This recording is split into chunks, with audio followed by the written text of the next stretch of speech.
Hello everybody and welcome to DC Central, and in today's video we're going to be reviewing and breaking down Arrow Season 7 Episode 16, otherwise entitled Star City 2040. And if you have not seen this episode, make sure you go check it out before you watch this review, as it will be filled with spoilers, and I apologise for my voice. I've got a really bad throat thing today, so I'm just going to try and power through this video.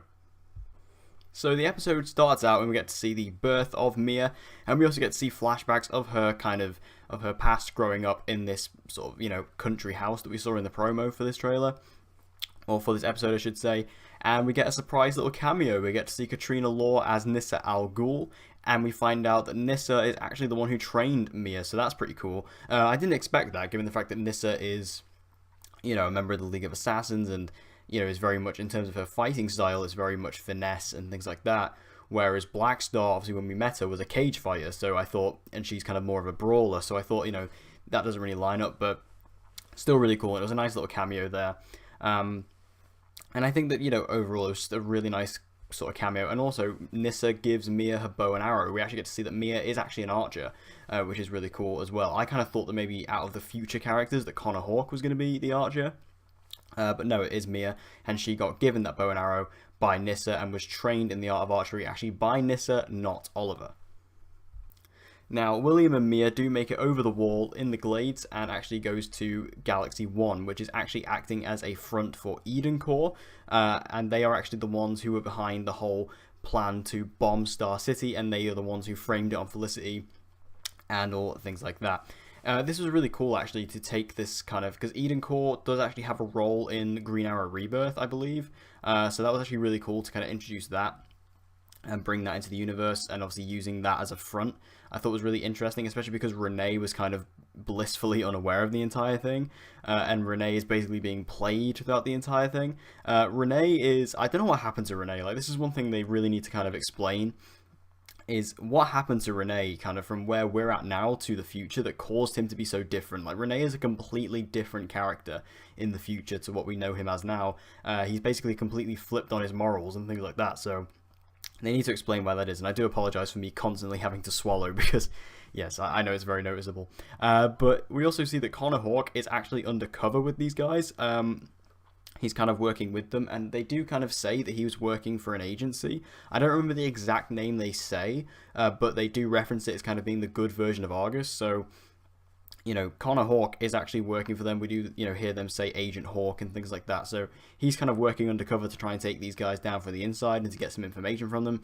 And he's working for this other kind of agency that is very similar to Argus. And this is actually interesting because it does present a conflict, because Mia and Connor are together. We find that out in this episode, that they do have a relationship, and with that, basically Mia feels a bit betrayed, because obviously she thought she knew Connor, but he had to keep this secret, because obviously it's his job. He had to keep that secret, but they seem to be doing okay in the end.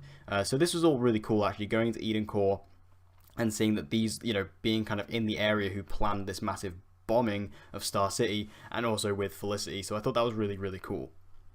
Now, we do see Future Team Arrow eventually, well, Future Team Arrow, that's what I'm going to call them.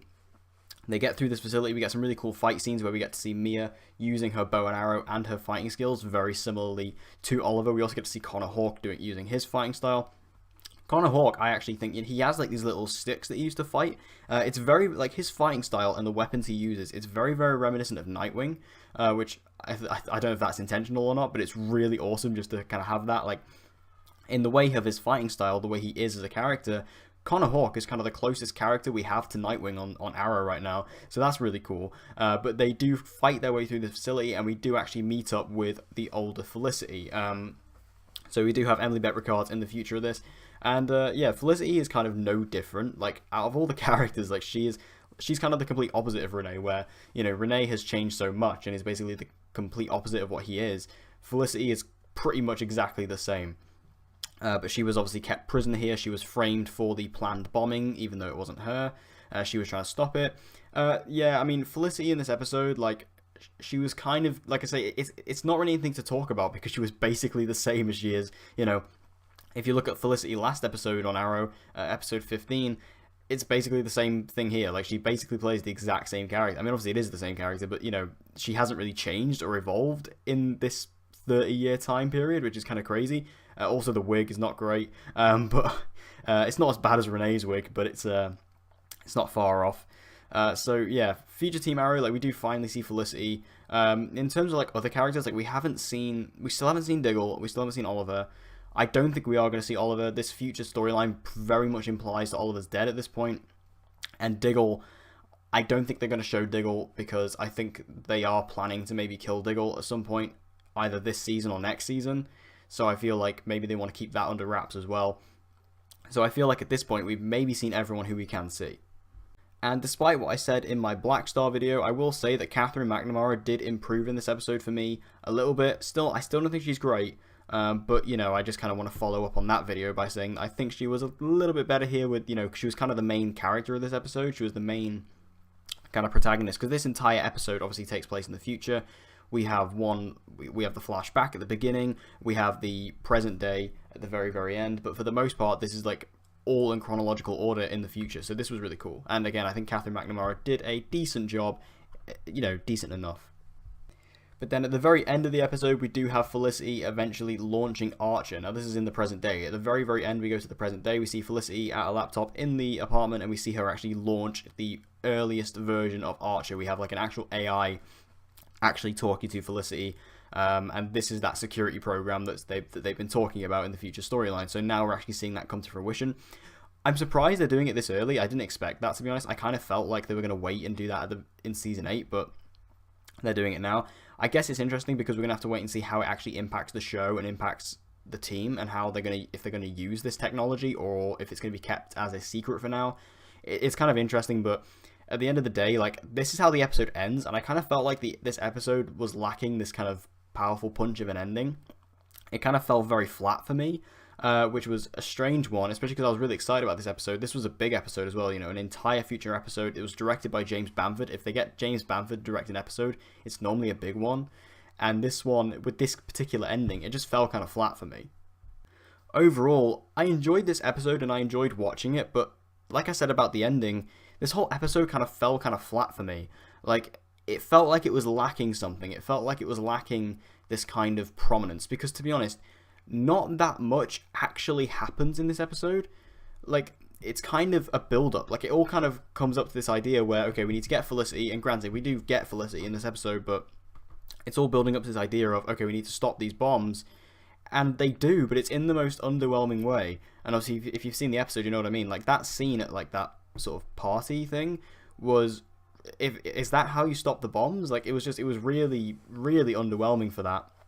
And again, the way the episode overall ends with Felicity launching Archer, it just fell really flat for me. It didn't come across as like this episode had this... I think the episode thinks it's more impactful than it is. But in the end, I don't really feel like it could get away with it. It feels like it's very much a just kind of flat pack episode that didn't really do as much as it felt like it was going to. I mean, granted, I enjoyed spending all the time in the future. I do like these characters a lot, especially, you know, William and Connor, and obviously spending a lot of time with Roy. I really enjoy... Roy had a weird moment as well where I don't know, where he just kind of lashed out on a cop. I don't know if that was supposed to be like something to do with the Mirakuru, I don't know, but he just kind of lashes out on someone. But I enjoyed my time with the episode, but like I say, it just didn't quite have what I thought it was going to do and what the episode thinks it is, and I feel like that this episode overall was a little bit disappointing. So thank you guys for tuning into this episode of DC Central. If you enjoyed it, make sure you give this episode a like and share this video with any of the DC fans out there, and I hope to see you guys again next time.